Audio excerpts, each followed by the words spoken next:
지난주 우리 임지훈 목사님이 감사에 대해서 설교하셨어요.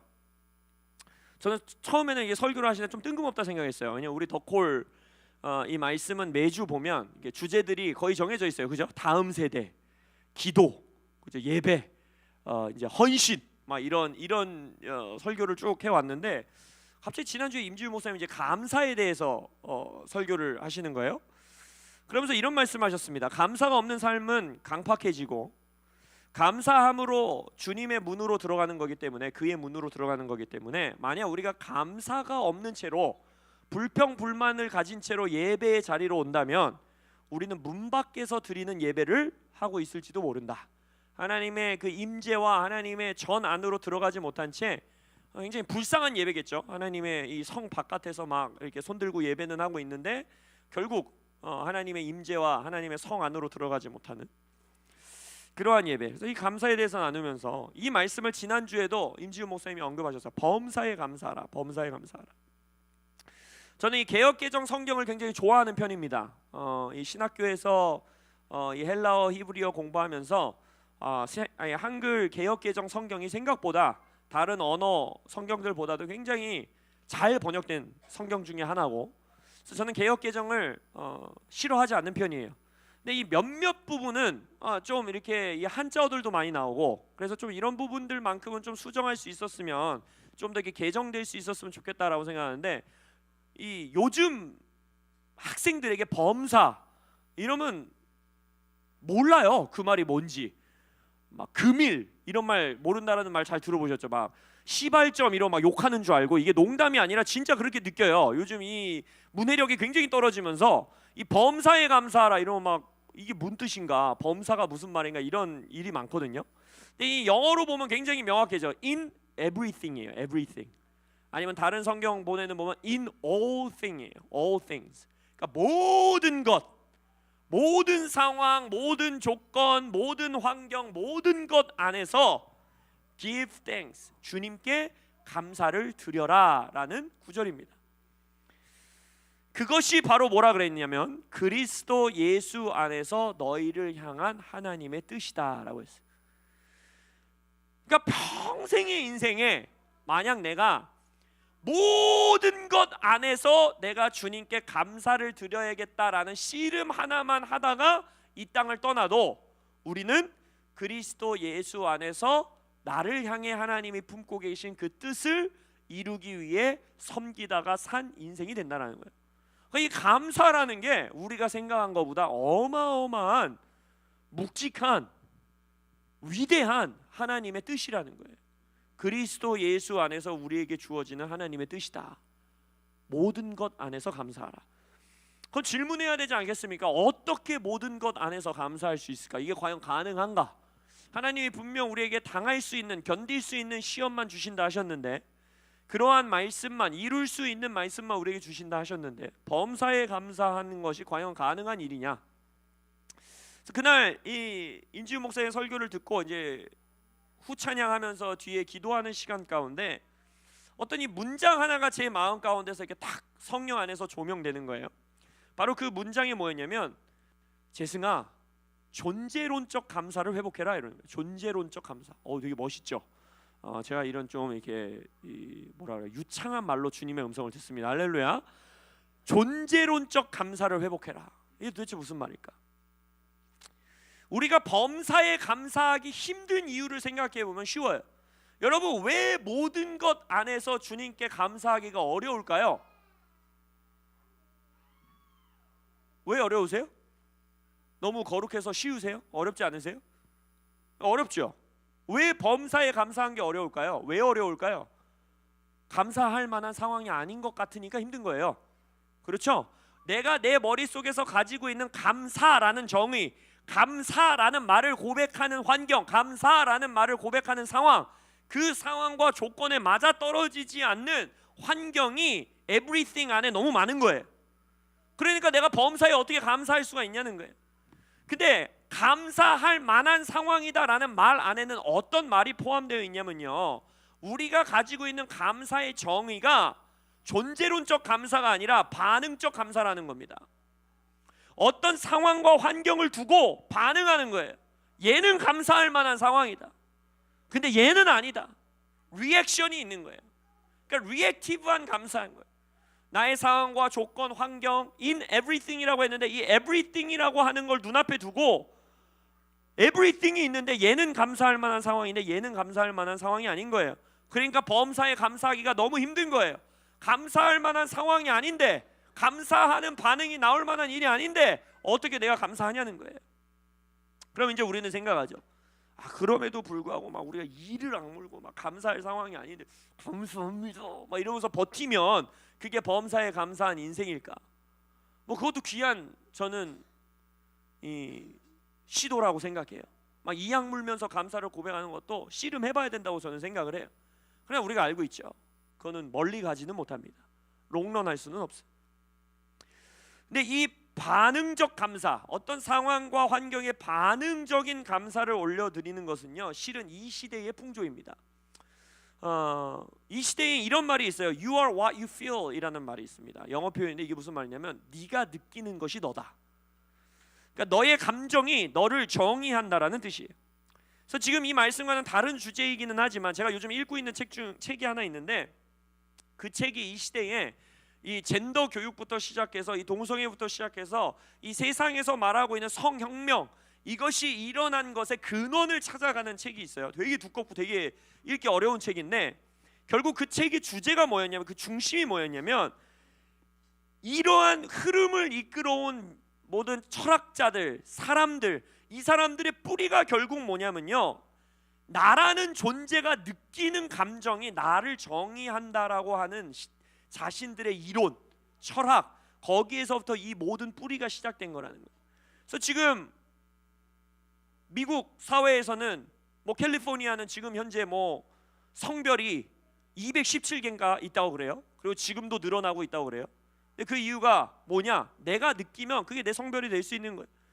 그래서 실제적으로 오전에는 내가 여자인 것 같아서 여자로 살 수 있고, 오후에는 살다 보니까 오늘 오후엔 좀 남자로 살아야 될 것 같아. 갑자기 막 남성성이 느껴져.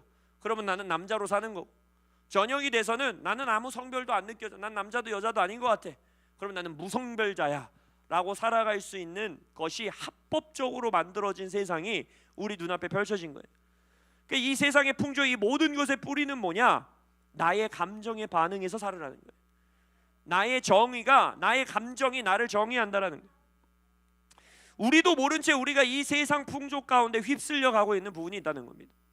몇 개월 전에 제가 영화 한 편을 보러 영화관에 갔는데 거기서 어떤 굉장히 우리나라에서 유명한 기업의 광고가 나오는 거예요. 어떤 기업이라고 제가 언급은 하지 않겠지만, 근데 그 광고를 보는데 와, 굉장히 신나는 비트의 음악이 나오면서 굉장히 쾌활하고 밝고 막 신나는 그러한 광고예요.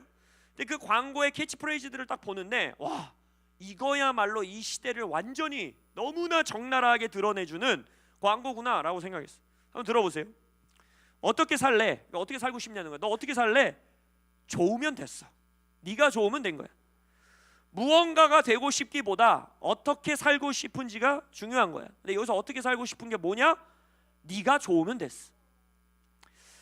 지금 네가 좋은지 안 좋은지 생각해봐. 인생은 네가 좋은 것만 채우기도 바쁘거든. 좋으면 됐어. 남이 뭐래도 득이 안 돼도 좋으면 됐어. 남이 뭐래도 좋으면 됐어. 하고 싶은 일을 미루지 마.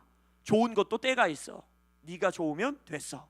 이게 전체 광고 1분 30초 안에 있는 모든 캐치프레이즈. 그러니까 결국 그러면서 마지막에 말하는 게 뭐냐? I like my life 이런다는 거예요. 그러니까 나의 인생 안에서 내가 뭘 좋아하는지, 나의 감정이 어디를 이끌리는지가 좋은 삶이다 나쁜 삶이다를 결정짓는 판가름의 잣대가 된다라고 고백하고 있다라는 것입니다. 이게 세상의 풍조예요.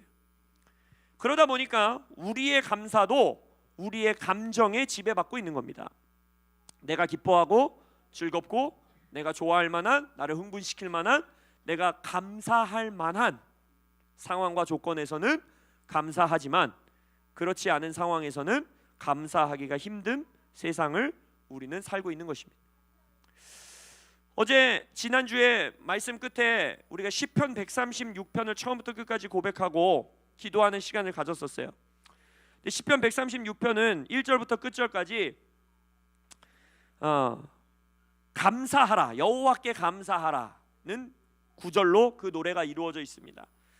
이 시편 136편이 26절로 이루어진 시편인데, 시편의 첫 시작인 1절과 마지막 절인 26절을 보면요, 이렇게 고백하고 있어요.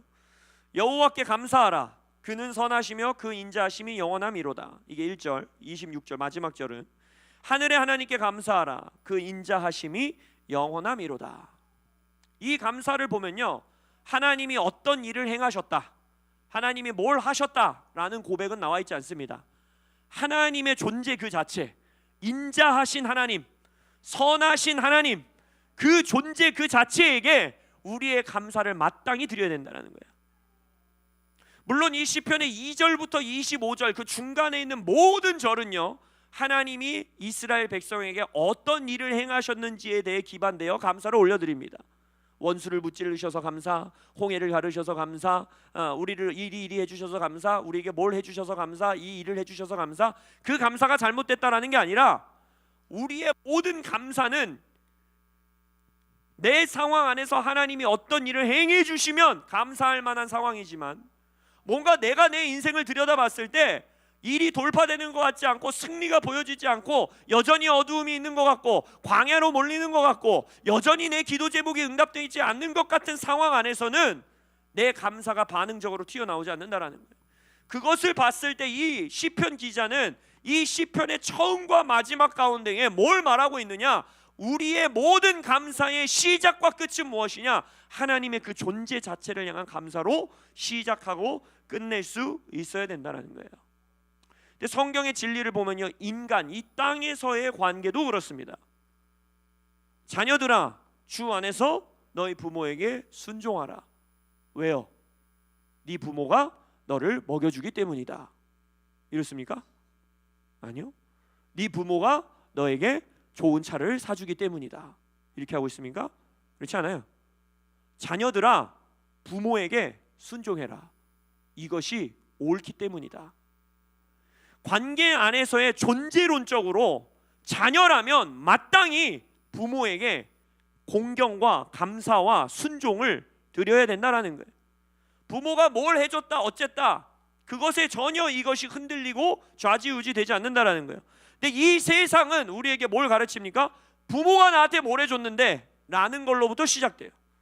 금수저냐 은수저냐 흙수저냐, 거기서 내가 감사할 만한 부모냐 그렇지 않느냐가 판가름 나는 거고, 남편과 아내의 사이에서도 남편이 날 뭘 해줬고 아내가 나에게 뭘 해줬고, 부모와 자녀 사이, 형제와 자매 사이, 이 모든 것 가운데에 모든 관계 안에서도 우리의 감사는 반응적 감사에 머물러 있다는 거예요. 그게 잘못된 게 아니죠. 아까 말씀드렸듯이 2절부터 25절까지 하나님이 어떠한 일을 하신 역사 가운데 우리가 반응하며 하나님께 그 감사를 올려드려야 됨이 마땅합니다. 그러나 범사에 감사하기 위해서는 반응적 감사에 머물러 있다면 절대로 범사에 감사하는 수준까지 나아갈 수 없다는 거예요. 존재론적 감사, 하나님이시기 때문에 감사합니다.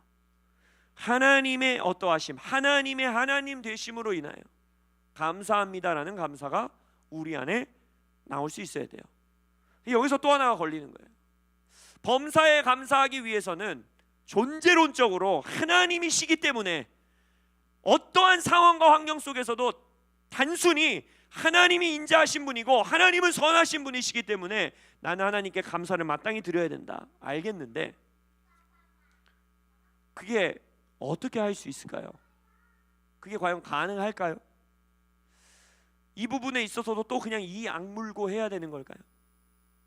그냥 하나님이시니까 내가 이 악물고, 하나님 도대체 내 기도 응답은 왜 안 되는지 모르겠고, 내 상황은 왜 변화되는지 안 되는지 모르겠고, 왜 내가 이 상황에 있는지도 모르겠지만 그냥 이 악물고, 그래 하나님이시고 제가 인간인데 뭘 알겠습니까? 감사합니다.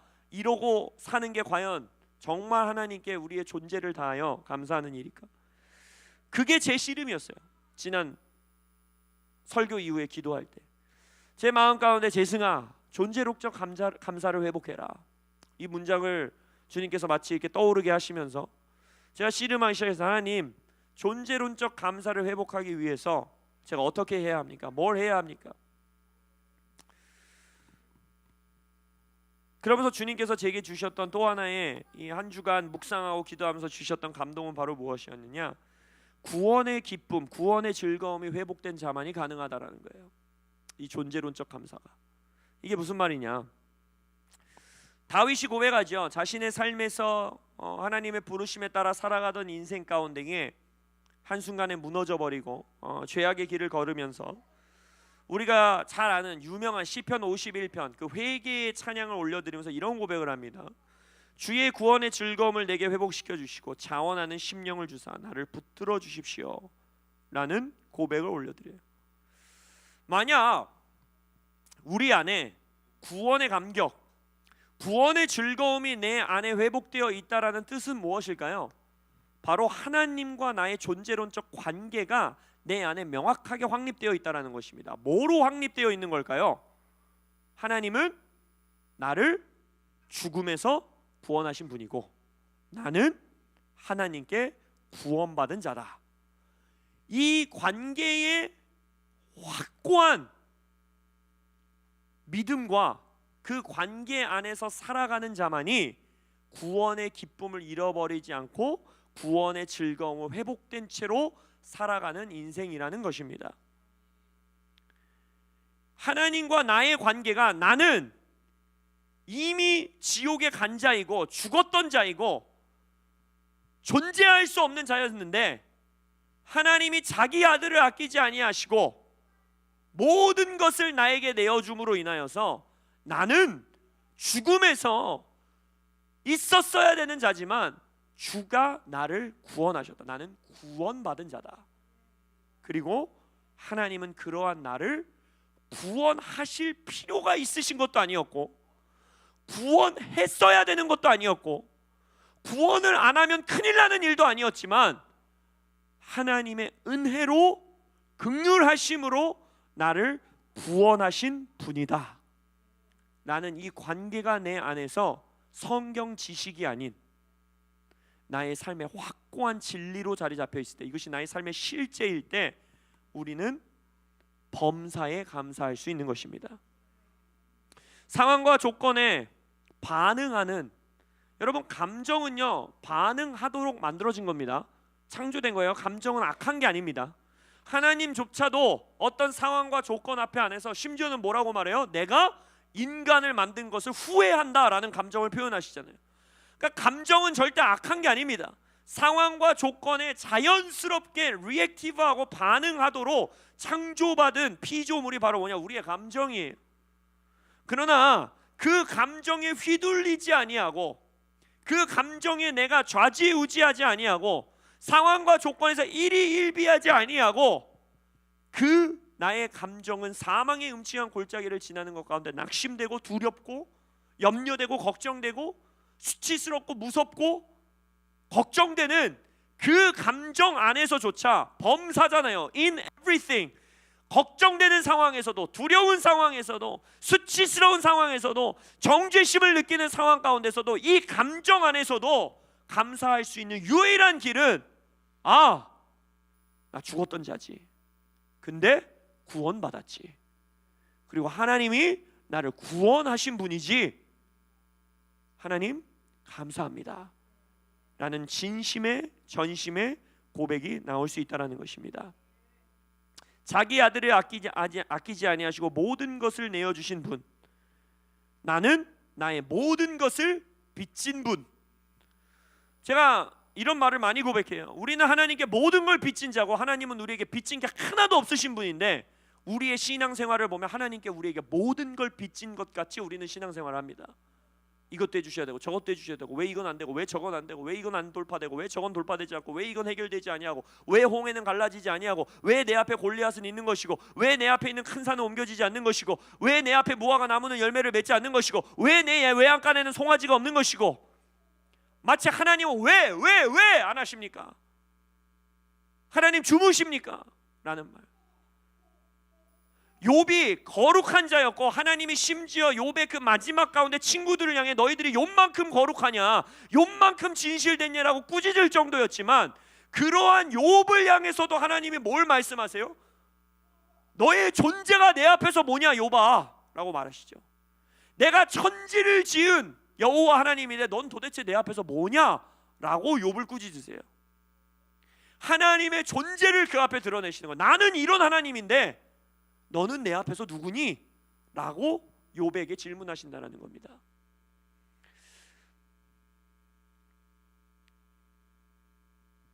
우리는 하나님께 모든 걸 빚진 자라는 것, 이것이 성경 지식이 아닌 구원의 기쁨이 회복된 채 나의 빚을 완전히 탕감하신 그 주인께 그로 설 수 있다면 우리는 범사에 감사하는 인생을 살 수 있다라는 것입니다.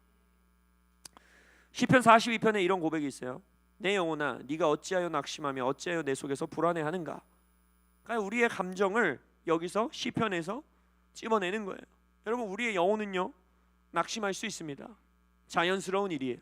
우리의 영혼은 불안해할 수 있습니다. 자연스러운 일입니다. 그리고 그 감정을 인식하고 인지하는 것이 악한 일이 아닙니다.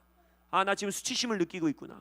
아, 나 지금 두려워하고 있구나. 아, 지금 나 불안해하고 있구나. 아, 나 지금 걱정되는구나. 아, 나 지금 염려가 있구나. 아, 나 지금 질투하는구나. 아, 나 지금 야망이 있구나. 아, 나 지금 교만하구나. 아, 나 지금 음란하구나. 이런 것들을 인식하고 인지할 수 있다라는 거예요. 근데 우리의 지금 시름은 뭡니까? 그 상황 속에서도 감사해야 되잖아요. In everything, 범사에 감사해야 되잖아요. 그럼 그 씨름을 어떻게 하냐는 거예요. 그때 이 시편 기자는 말합니다. 너는 하나님께 소망을 두라. 그가 나타나 도우심으로 말미암아 내가 여전히 찬송하리로다. 여러분, 저는 여전히 찬송할 수 있는 자가 되기 원해요. 구약 성경 안에서 찬송과 감사는 거의 동의어로 쓰이고 있습니다. 여러분, 이 여전히 찬송한다라는 고백 너무 멋있지 않습니까? 여전히 나는 감사하기 원합니다. 여전히 나는 경배하기 원합니다. 나는 여전히 찬양하기 원합니다. 내 영혼은 지금 낙심되어 있습니다. 내 영혼은 지금 불안합니다. 내 영혼은 지금 야망으로 불타오르고 있고 교만합니다. 내 영혼은 지금 너무나 슬프고 우울하고 앞이 보이지 않고 소망이 느껴지지 않고 희망이 느껴지지 않고 사르밧 과부처럼 그냥 나 지금 죽었으면 좋겠다라는 마음이 있고, 엘리야가 고백했던 것처럼 그냥 나 죽여주십시오. 더 이상 이 부르심의 자리를 내가 못 나가겠습니다. 한 발자국도 더 이상 나갈 수 없겠습니다 라는 마음 가운데 있지만, 그 자리에서 나는 여전히 범사에 주를 찬양하고 주께 감사하기 원합니다. 이 고백은 구원의 감격이 있는 자만이 고백할 수 있는 거예요. 믿음의 여정 가운데 일희일비하지 않을 수 있는 힘, 감사함으로 끝까지 믿을 수 있는 힘.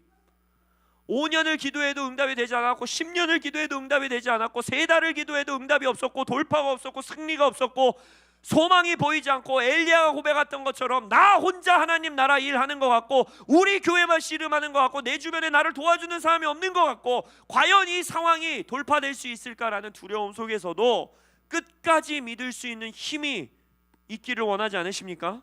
그 자리에서 여전히 주님을 찬송할 수 있는 그 선택을 할 수 있는 힘이 우리 안에 있기를 원하지 않으세요? 범사에 감사할 수 있는 힘, 사망의 음침한 골짜기 앞에서도 감사할 수 있고 폭풍우와 치는 배에 앉아 있었던 제자들 그 상황 속에서도 감사할 수 있고 홍해가 내 눈앞에 있고 뒤에서는 바로의 군대가 나를 쫓아올 때에도 감사할 수 있는 그러한 인생을 살고 싶지 않으십니까? 저는 살고 싶어요. 저는 저의 인생이 여전히 찬송한 인생으로 마무리되기를 원해요. 누군가가 저의 삶을 보고 한 줄로 묘사할 때 재승 형제는 여전히 주님을 찬양했던 자였다라고 제 인생이 묘사되기를 원해요. 근데 그 씨름은 의지로 되는 게 아니라는 거예요. 이 악물며 버텨서 감사해야지 되는 게 아니라는 거예요. 내 영혼이 낙심되는데, 내 영혼이 불안해하는데 어떻게 제가 이를 악무입니까? 언제까지 의지로 버텨가면서 그걸 행할 수 있겠어요? 그건 불가능해요. 감정 또한 하나님이 주신 거기 때문에 말씀드렸잖아요. 감정은 반응하게 돼 있어요. 감정은 상황에 반응하도록 창조받은 거예요. 그러나 그 감정의 통제권에 내가 놓이지 아니하고 이악 물고 버티는 의지력으로 하는 것이 아니라 여전히 주께 감사를 드리는, 여전히 주께 찬송을 드릴 수 있는 것은 구원의 감격과 기쁨 안에 거하는 자만이 가능하다는 겁니다. 나의 존재가 나는 구원받은 자다. 그리고 하나님의 존재는 그러한 나를 구원하신 분이다. 나는 더 이상 하나님께 요구할 것이 없고, 하나님은 나에게 더 이상 빚진 것이 없고, 나는 모든 것을 하나님께 빚진 자다. 그렇다면 나는 범사에 감사할 수 있다 라는 고백으로 귀결될 수 있다고 믿습니다. 예전에 한동안 굉장히 유명했던 찬양이 있어요. 미국 찬양인데 우리나라에는 번역이 된 것 같지는 않습니다. 근데 제가 미국 유학 당시 때만 해도 이 찬양 굉장히 많이 불렀어요. 근데 그 찬양의 가사가 어떻게 진행되냐면 이런 거예요. 내가 평생 물 위를 걸어보지 못한다 할지라도, 내가 평생 물고기와 떡을 멀티플라이 할 수 없는다 할지라도, 내가 평생 어떠한 기적과 치유를 경험하지 못한다 할지라도 내가 주를 찬양합니다. 내가 주를 사랑합니다. 이런 가사인데 저는 그 찬양이 정말 싫었어요. 정말 마음에 들지 않는 찬양이어서 저는 일부러 찬양을 안 부른 적도 있어요. 저 완전 비성경적인 찬양이라고. 아니, 하나님이 우리한테 병자를 치유하라고 그랬고 귀신을 내어 쫓으라고 묻는 거, 아니 무슨 저런 믿음 없는 찬양을 고백하고, 저런 좀 약간 이 멜로디도 메가리가 없거든요. 되게 이렇게 좀 이렇게 이 마이너 풍의 찬양이에요. 너무 짜증이 나는 거예요. 야, 물 위를 왜 못 걸어? 어제 못 걸었어도 오늘 걷는다고 선포해. 너무 열이 받는 거예요, 이 찬양을 부르는. 갑자기 이번 한 주 이 찬양을 이 말씀을 묵상하면서, 이 존재론적 감사를 묵상하면서, 아, 그때 내가 그 찬양을 작곡한 자의 깊이를 몰랐구나. 저 찬양의 가사의 의미를 내가 이 청년의 때에, 이 불타오르는 청년의 때에 저 깊이를 내가 몰랐구나. 그런 생각이 갑자기 그 찬양이 갑자기 떠오르더라고요. 바로 그거예요. 존재론적 감사. 나의 상황과 환경과 아무 상관없는, 기적이 뭐 없다라는 것도 아니고 기적이 안 필요하다라는 것도 아니고, 2절부터 25절까지 시편 130편 말씀드렸죠. 2절부터 25절까지는 모든 하나님의 기적에 대한 반응에 감사해요. 원수를 무찔러 주심에 감사, 홍해를 갈라 주심에 감사, 이것 해주심에 감사, 저것 해주심에 감사. 그러나 우리의 찬양의 시작과 끝은 알파요 오메가이신 예수님께 우리가 드려야 하는 가장 근본적이고 가장 최종적인 감사는 무엇이냐? 여호와는 인자하심에 감사, 여호와는 신실하심에 감사, 여호와는 선하심에 감사. 나는 이 감사가 우리의 삶을 사로잡기를 원합니다. 말씀을 좀 결론 짓기 원합니다. 지난주 그 목사님을 찾아뵙고 우리 이제 30대 후반 40대 초반 목사 세 사람이 그분 앞에 앉아서 제가 이런 질문을 했어요. 이제 마무리 짓는 시간에, 목사님이 이제 아비 목사님으로서 이제 60대 중반이신데 저희보다 한참 선배로서 사역을 해 오셨는데, 지금 우리 나이 또래의 이 사역자들을 보면서 만약 한 가지 말씀해 주실 수 있다면 뭘 말씀해 주시고 싶으십니까? 라고 제가 질문했어요. 그랬을 때 그분이 저희들에게 주셨던 구절이 이거였습니다. 로마서 9장의 말씀인데, 모세에게 이르시되 내가 긍휼히 여길 자를 긍휼히 여기고 불쌍히 여길 자를 불쌍히 여기리라 하셨으니, 그런즉 원하는 자로 말미암음도 아니요 다른 박질하는 자도 말미암음도 아니요 오직 긍휼히 여기시는 하나님으로 말미암음이니라. 그러면서 우리에게 이렇게 말씀하시는 거예요. 하나님의 긍휼을 구해라. 그 말씀이셨어요. 우리의 원함, 갈망으로 말미암음도 아니에요. 우리의 다른 박질로 일이 이루어지는 것도 아니고. 오해하지 마십시오. 하나님께 온 힘을 다해 사랑해야죠. 쉬지 않고 기도해야죠. 영적 전쟁해야 합니다. 열심과 열정을 다해 하나님께 헌신해야 합니다. 그러나 우리의 처음과 마지막의 고백은 무엇이 되어야 하느냐? 구원하신 하나님의 긍휼로 말미암음이라. 바울이 고백했지요. 나의 나된 것은 다 하나님의 은혜다. 이 고백의 깊이가 우리들의 삶에 있기를 예수님의 이름으로 축복합니다. 구원의 감격이 있는 자, 그 구원의 기쁨이 회복된 자, 나의 나된 것은 다 하나님의 은혜와 긍휼로 인함임을 아는 자, 그 자만이 상황과 조건에 상관없이 범사에 감사를 올려드릴 수 있는 것입니다. 낙심과 불안함 가운데서도 여전히 주님께 감사와 찬양을 드릴 수 있음을 믿습니다. 아멘. 그러한 감사의 삶을 사시는 저와 여러분들 되시길 예수님의 이름으로 축복합니다. 기도하시겠습니다.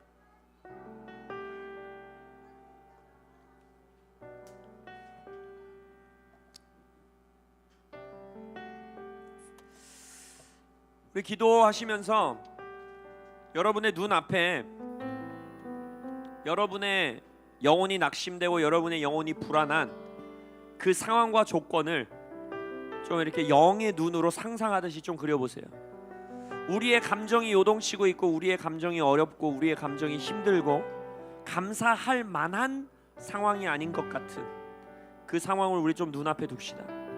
사망의 음침한 골짜기, 홍해, 5,000명을 먹여야 되는 상황인데 내 손에는 빵 몇 조각이, 물고기 몇 마리 밖에 없는 상황.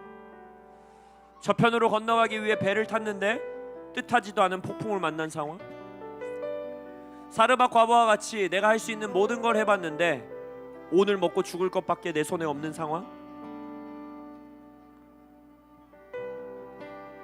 여러분의 감정은 어느 상황과 환경을 향해 반응하고 계십니까? 그 감정의 반응이 잘못된 것도 아니고 악한 것도 아니고 틀린 것도 아닙니다.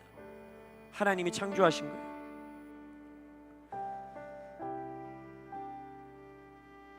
그 상황을 눈앞에 두신 채로 우리 시편 기자의 고백을 여러분의 나름대로의 고백으로 여러분의 말로 함께 고백하기 원합니다. 나의 영혼아, 네가 어찌하여 낙심하며 어찌하여 나의 속에서 불안해하는가?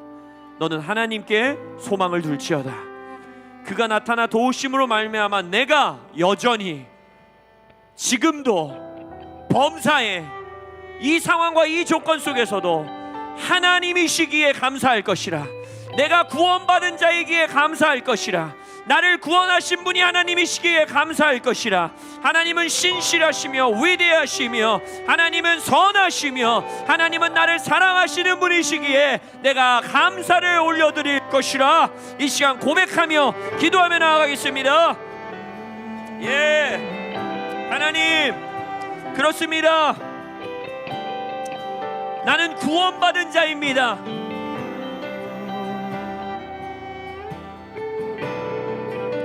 나는 모든 것을 하나님께 빚진 자입니다.